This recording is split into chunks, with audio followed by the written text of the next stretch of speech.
सक्षम police times news 112 सक्षम जनतेचा आवाज।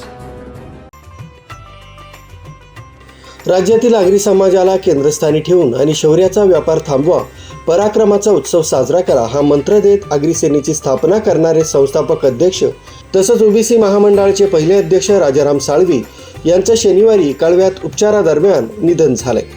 त्यांनी समाजवादी पार्टीचे प्रदेश अध्यक्षपदही भूषवलं होतं। ते 80 वर्षांचे होते। त्यांच्या निधनामुळे आगरी समाजात शोककळा पसरली आहे।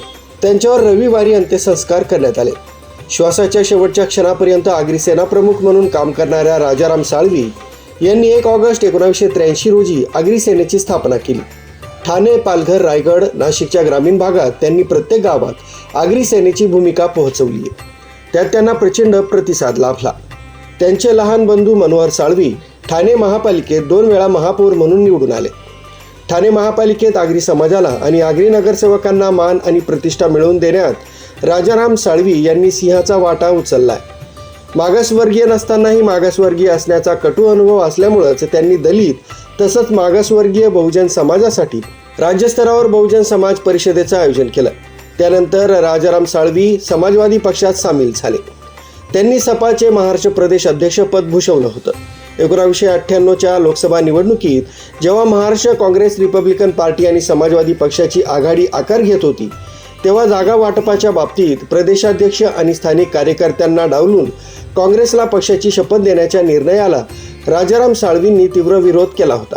साळवी यांनी मुरबाड विधानसभेची निवडणूक लढवली होती। भाजपचे नेते दिवंगत प्रमोद महाजन आणि उपमुख्यमंत्री गोपीनाथ मुंडे यांच्यासोबत घनिष्ठ मैत्री होती।